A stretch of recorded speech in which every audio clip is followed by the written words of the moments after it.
use the Senka Perfect Whip.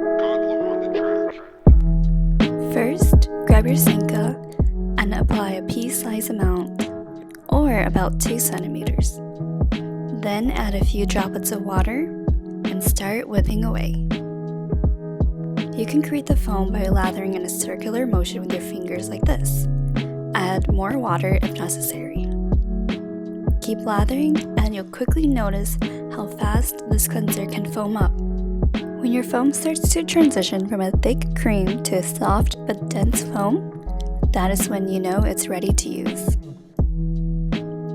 To make things easier, we love using a foaming net. Fully wet the foam net, then add a pea-sized amount of the Senka Perfect Whip. This technique allows for you to create an even more luxurious foam with less work and less product. Hold the foam net at each ends and create friction by rubbing the foaming net together in a motion like this. After a few seconds, squeeze out the foam and now you are ready to use.